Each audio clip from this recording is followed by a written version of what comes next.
Halo teman-teman, selamat tahun baru. Biasanya tahun baru itu selalu identik dengan resolusi. Di luar sana ada orang yang ingin hidup dengan resolusi, namun ada juga yang ingin mengalir hidupnya tanpa resolusi. Apapun pilihan kita, satu hal yang pasti adalah kita harus terus menjadi lebih baik setiap harinya. Nah, tahun 2025 kemarin merupakan tahun yang penting banget dalam hidup aku karena aku menjalankan sebuah resolusi untuk berpindah pekerjaan. Sebuah keputusan yang sangat besar karena akan memengaruhi hidup kita itu sendiri.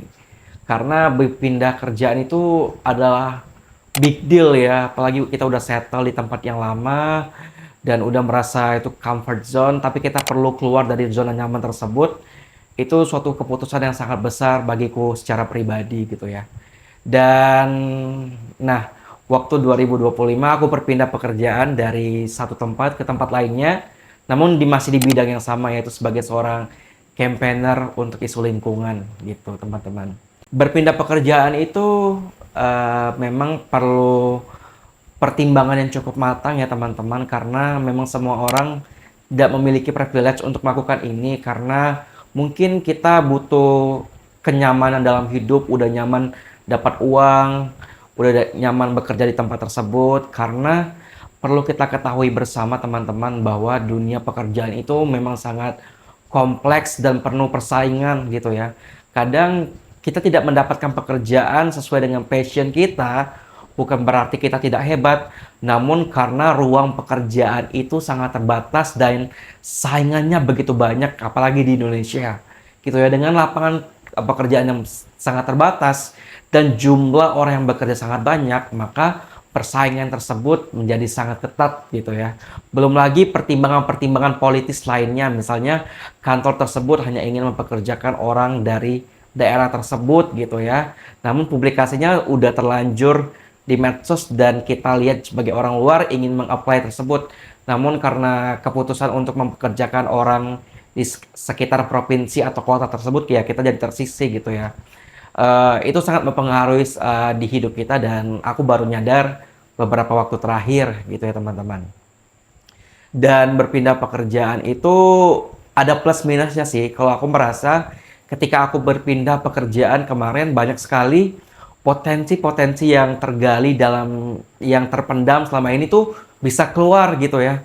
Nah, karena apa sih? Misalnya karena atasannya lebih sportif, karena sistem pekerjaan yang baik gitu ya, karena insentifnya mungkin lebih baik sehingga kita lebih semangat. Banyak sekali kebutuhan hal-hal struktural yang mempengaruhi bagaimana kita bekerja dan prestasi-prestasi kita dalam pekerjaan gitu ya. Nah, namun sekali lagi saya bilang bahwa tidak semua orang memiliki privilege tersebut.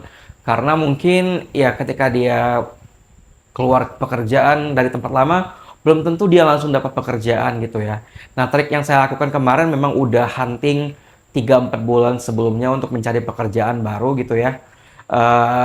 Ketika itu saya masih dalam kontrak pekerja di tempat yang lama, dan ya ketika kontrak itu udah mau berakhir, eh, pekerjaan baru udah saya dapatkan dalam proses 3-4 bulan gitu ya. Memang tidak tidak singkat sih karena prosesnya begitu panjang, dari screening administrasi, dari interview sampai reference check gitu ya. Itu prosesnya cukup panjang gitu. Jadi memang perlu pertimbangan dan strategi yang cukup baik gitu ya.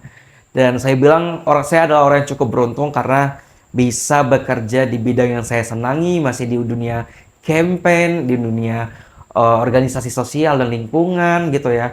Namun saya juga tidak tahu sampai kapan privilege dan kesempatan baik ini akan terus saya dapatkan, karena ya di dunia yang begitu ekonomi yang tidak stabil ini, ya kita bisa saja di PHK kapanpun ketika kontrak kita udah kerja sudah habis atau tidak diperpanjang karena organisasi semakin sulit pendanaan dan lain-lain sih.